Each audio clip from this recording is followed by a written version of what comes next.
নজর রাখবো খাদ্য আন্দোলনের শহীদদের শ্রদ্ধা। মুখ্যমন্ত্রীর খাদ্য সাথী সহ রাজ্যের বিভিন্ন প্রকল্পের উল্লেখ করে বিজেপিকে তোপ মমতা বন্দ্যোপাধ্যায়ের। নিশানা বামেদেরও। আরো বিস্তারিত জানাবেন প্রতিনিধি আবির ঘোষাল, রয়েছেন সঙ্গে। আবির, এদিনকেও তিনি যে এক্স হ্যান্ডেলে পোস্ট করেছেন সেখানেও কেন্দ্রর বর্তমান অবস্থান নিয়ে রাজ্য সম্পর্কে সেখানে তিনি আক্রমণ করেছেন এবং তিনি সেখানে উল্লেখও করেছেন যে বিজেপি ভাষায়ও মারে, ভাতেও মারে, সব টাকা দিল্লিতে আটকে তারা বাংলার মানুষকে উপোস করিয়ে শেষ করতে চায়। এই প্রসঙ্গত হচ্ছে যে কেন্দ্রীয় বঞ্চনার প্রসঙ্গের কথা এভাবে তিনি উল্লেখ করেছেন।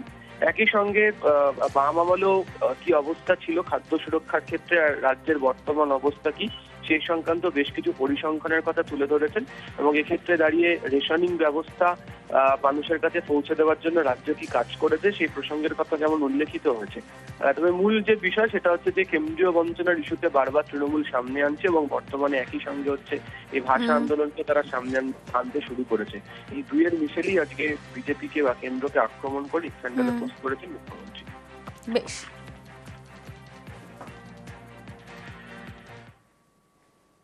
নজর পরের খবরে, বাংলায় জুতোর কারখানা, সেখানে বাংলায় কথা বলাতেই হেনস্থা। শ্রমিকদের ছাঁটাই, ভাঙড়ে চাঞ্চল্যকর অভিযোগ কারখানার নতুন ম্যানেজারের বিরুদ্ধে। আর এরই প্রতিবাদে কারখানার বাইরে শ্রমিক বিক্ষোভ।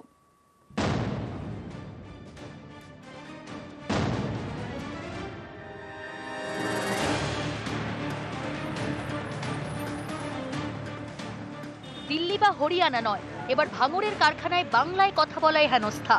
একের পর এক শ্রমিক ছাঁটাইয়ের অভিযোগ। দক্ষিণ চব্বিশ পরগনার ভাঙড় থানার নলমুড়ি, এখানেই রয়েছে একটি নামী জুতো সংস্থার কারখানা। কর্মীদের বেশিরভাগই স্থানীয়রা। মাস ছয়েক আগে এই কারখানায় ম্যানেজার হয়ে আসেন অজয় শ্রীবাস্তব নামে এক ব্যক্তি। এরপর থেকে বিপত্তি শুরু।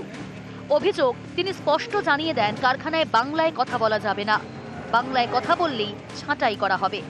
সেই জায়গায় উত্তরপ্রদেশ, বিহারের বাসিন্দাদের কাজে ঢোকানো হবে। এও অভিযোগ, বাংলায় কথা বলায় প্রায় 20 জন বাঙালি শ্রমিককে ছাঁটাইও করা হয়েছে। বাঙালি ছেলে বলতে চলবে না, ঠিক আছে? আর ও ইউপি থেকে এসে ওর নিজের মর্জি মতো চালাবে কামটা, ঠিক আছে? ও নিজের মর্জি মতো চালাবে। এখানে বলছে বাঙালি ছেলে হটাও, বিহারি ছেলে নিয়ে আসো। হ্যাঁ, বাঙালি ছেলে চলবে না ওনার কাছে, এই হচ্ছে বিষয়। এবং প্রত্যেক দিন হার দিন আমাদের ছেলেদের সঙ্গে বাঙালি ছেলেদের এখানে অপব্যবহার করছে, গলা ধাক্কান দিচ্ছে। এ কেমন ব্যবহার? এটা হচ্ছে আমাদের ওয়াসা কোম্পানির জিএম। এই কোম্পানিতে গাড়ি চালাতাম আমি, 8-9 মাস মতন কাজ করছি। হঠাৎ এটা আসলো, আসার পরে শ্রীবাস্তব বলে এই ছেলে চলবে না, আমার 24 ঘন্টা ড্রাইভার লাগবে বলে আমার কাছ থেকে গাড়ির চাবি কেড়ে নিয়েছে। হ্যাঁ, বাঙালি হওয়ার জন্য আমার চাবি কেড়ে নিয়েছে। বাংলায় কথা বলায় বাঙালি শ্রমিক ছাঁটাই, এর প্রতিবাদে শনিবার কারখানার বাইরে চলে বিক্ষোভ। এ নিয়ে কারখানা কর্তৃপক্ষ কোনো কথা বলতে চায়নি। যদি বাংলা ভাষায় কথা বললে যদি কেউ এই ধরনের আচরণ করে থাকে, যদি প্রমাণিত হয়, এর বিরুদ্ধে কিন্তু তীব্র আন্দোলন হবে। প্রয়োজনে আমরা কঠিন পদক্ষেপ নেব।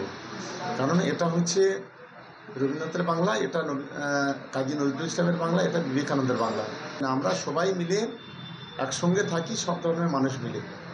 ফলে আমরা বিষয়টাকে তদন্ত করি, পরবর্তী পদক্ষেপ আমরা নেব। ভাঙড় থেকে কল্যাণ মণ্ডল, নিউজ 18 বাংলা।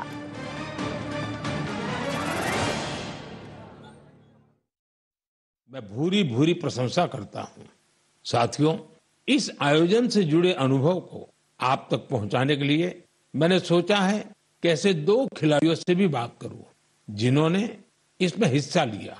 उनमें से एक है ओडिशा की रश्मिता साहू और दूसरे हैं श्रीनगर के मोहसिन अली। आइए सुनते हैं वो क्या कहते हैं। रश्मिता जी, नमस्ते। नमस्ते सर। जय जगन्नाथ। जय जगन्नाथ सर। रश्मिता जी, सबसे पहले तो आपको खेल जगत में सफलता के लिए बहुत बहुत बधाई। Thank you sir. रश्मिता, हमारे श्रोता आपके बारे में और आपकी खेल यात्रा के बारे में जानने के लिए बहुत उत्सुक है। मैं भी बहुत उत्सुक हूँ।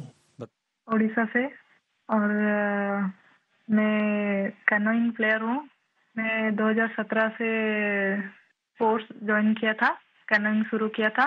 और मैं नेशनल लेवल में नेशनल चैंपियनशिप और नेशनल गेम्स में पार्टिसिपेट किया हूँ। मेरा 41 मेडल्स है, 13 गोल्ड, 14 सिल्वर और 14 ब्रॉन्ज मेडल सर। इस खेल की रुचि कैसे बनी? सबसे पहले किसने आपको इस तरफ प्रेरित किया? आपके परिवार में खेल का वातावरण है क्या? नहीं सर, मैं जिस गांव से आती हूँ उसमें खेल का कोई ये नहीं था। तो इधर नदी में बोटिंग हो रहा था, तो ऐसे स्विमिंग के लिए गया था। तो ऐसे में और मेरा दोस्त लोग ऐसे स्विमिंग कर रहा था, तो एक बोट गया है कनांग काइकिंग का। तो मेरे को उसके बारे में कुछ पता नहीं था। तो मैंने मेरा दोस्त को पूछा ये क्या है, तो दोस्त ने बता दिया कि उधर जगतपुर में साई स्पोर्ट्स सेंटर है, उसमें खेल का होता है, उसमें मैं भी जाने वाली हूँ। मेरे को बहुत इंटरेस्टिंग लगा। तो ये क्या है मुझे पता भी नहीं था। ये तो पानी में बच्चे लोग कैसे करते हैं, बोटिंग करते हैं। मैं उसको बोला कि मुझे भी जाना है, कैसे कैसे जाना है मुझे भी बताओ। तो उधर जाके बात करो बोला है। फिर मैं तुरंत घर में जाके पापा मेरे को जाना है, पापा मेरे को जाना है। फिर पापा लोग ठीक है लेके आया। उस टाइम ट्रायल तो नहीं था। फिर कोच लोग ने बोला कि ट्रायल फरवरी में होता है, फरवरी मार्च में, आप उस टाइम ट्रायल के टाइम में आ जाओ। फिर मैं ट्रायल के टाइम में आया। अच्छा रश्मिता, कश्मीर में हुए खेलो इंडिया वाटर स्पोर्ट्स फेस्टिवल में आपका स्वयं का अनुभव कैसा रहा? पहली बार कश्मीर गई थी? हाँ सर, मैं पहली बार कश्मीर गई थी। हम लोग को उधर फर्स्ट खेलो इंडिया वाटर स्पोर्ट्स फेस्टिवल आयोजित किया गया था। उसमें मेरा 2 इवेंट था, सिंगल 200 मीटर और 500 मीटर डबल में, और मैं दोनों में गोल्ड मेडल हासिल किया हूँ सर। अरे वाह, दोनों में लाई हो। Yes sir. बहुत बहुत बधाई। Thank you sir. अच्छा रश्मिता, वाटर स्पोर्ट्स के अलावा आपकी क्या हॉबीज हैं? सर वाटर स्पोर्ट्स के अलावा सर मेरे को रनिंग बहुत अच्छा लगता है। जब भी मैं छुट्टी में जाती हूँ तब मैं रनिंग के लिए जाती हूँ। मेरा जो पुराना फील्ड है उधर मैं पहले थोड़ा सा फुटबॉल खेलना सीखी थी, तो उधर जब भी जाती थी मैं बहुत रनिंग करती हूँ और मैं फुटबॉल भी खेलती हूँ सर, थोड़ा बहुत। मतलब खेल आपके रगों में है? हाँ सर, मैं जब फर्स्ट क्लास से 10th क्लास तक जब स्कूल में था तो मैं जो भी पार्टिसिपेट करता था उसमें सब में फर्स्ट होता था, चैंपियन होता था सर। रश्मिता, जो लोग आपकी तरह खेलों में आगे बढ़ना चाहते हैं, अगर उनको कोई संदेश देना है तो आप क्या दोगी? सर बहुत सारे बच्चे, उनको घर से निकलना भी मना होता है, और लड़की हो बाहर में कैसे जाओगे, और किसी किसी का पैसा का दिक्कत की वजह से वो लोग खेल छोड़ रहे हैं। और ये जो खेलो इंडिया का स्कीम हो रहा है उसमें बहुत सारे बच्चों को पैसा का भी मदद मिलता है और बहुत सारे बच्चों को बहुत सारे हेल्प मिल रहा है। उसके वजह से बहुत सारे बच्चे आगे जा पा रहे हैं। और मैं बोलूँगी सबसे कि खेल को छोड़ो मत, खेल से बहुत आगे जा सकते हैं। तो खेल तो एक खेल है, लेकिन उसमें शरीर का हर अंश स्वस्थ भी रहता है, और खेल को आगे लेके इंडिया को मेडल दिलवाना हमारा कर्तव्य है सर।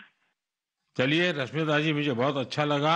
आपको फिर से एक बार बहुत बहुत बधाई, और आपके पिताजी को भी मेरी तरफ से प्रणाम कहिएगा, क्योंकि उन्होंने इतनी कठिनाइयों के बीच भी एक बेटी को आगे बढ़ने के लिए इतना प्रोत्साहन दिया। मेरी बहुत बहुत शुभकामनाएं हैं। धन्यवाद। Thank you. আর এবার যে খবরের দিকে নজর রাখবো জীবন কৃষ্ণের খবর। জীবন কৃষ্ণ সাহার অ্যাকাউন্টে 75 অযোগ্য টাকা, প্যানেলে মেয়াদ উত্তীর্ণ হওয়ার পরও চাকরি, টাকা ফেরত চেয়ে চাপ আসতেই চাকরির ব্যবস্থা। এসপি সিনহার সাহায্যে কয়েকজনের চাকরি। অমিত প্রতিনিধি আরো বিস্তারিত জানাতে পারবেন। অমিত।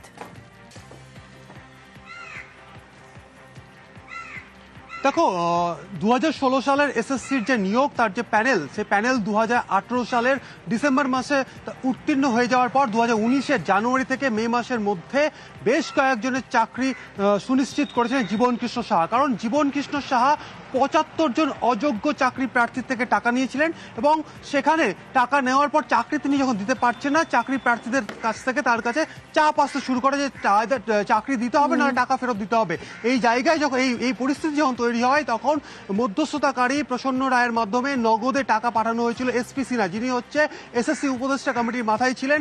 এসপি সিনহা জীবনের পাঠানো তালিকা, অর্থাৎ 75 জনের যে নামের তালিকা জীবন কৃষ্ণ সাহা পাঠিয়েছিলেন এসপি সিনহার কাছে, সেখান থেকে কয়েকজনের চাকরি সুনিশ্চিত সুনিশ্চিত করা হয়েছে, তথ্য প্রমাণ হাতে এসছে। সেক্ষেত্রে 75 জন চাকরি প্রার্থী বা যারা অযোগ্য চাকরি প্রার্থী তারা টাকা দিয়েছিলেন জীবন কিশোর সাহাকে, যে টাকা অ্যাকাউন্টে এবং নগদে টাকা নেওয়া হয়েছিল, এবং তাদের মধ্যে থেকে যখন প্যানেলের মেয়াদ উত্তীর্ণ হয়ে যায়, তারা যখন চাকরি পান না, তখন তারা জীবন কিশোর সাহাকে ফোনে বা তার বাড়িতে গিয়ে সরাসরি টাকা চাইতে শুরু করে বা টাকা ফেরত চায়। সেই সময় প্যানেলের মেয়াদ উত্তীর্ণ হওয়ার পর বাধ্য হয়ে জীবন কিশোর সাহা ওই 75 জনের মধ্যে থেকে কয়েকজনের চাকরি সুনিশ্চিত করেছিলেন এবং এসপি সিনহার মাধ্যমে, এবং তার বিনিময়ে এসপি সিনহার কাছে মাথা পিছু 5 থেকে 7 লক্ষ টাকা করে পাঠানো হয়েছিল, এবং সেই টাকা ভাগ হয়েছিল এসপি সিনহা সহ এসএসসির বেশ কিছু কর্তার মধ্যে। এই তথ্য কিন্তু উঠে এসছে। বেশ অমিত, দেখা যাক আর কি উঠে আসে তদন্তে।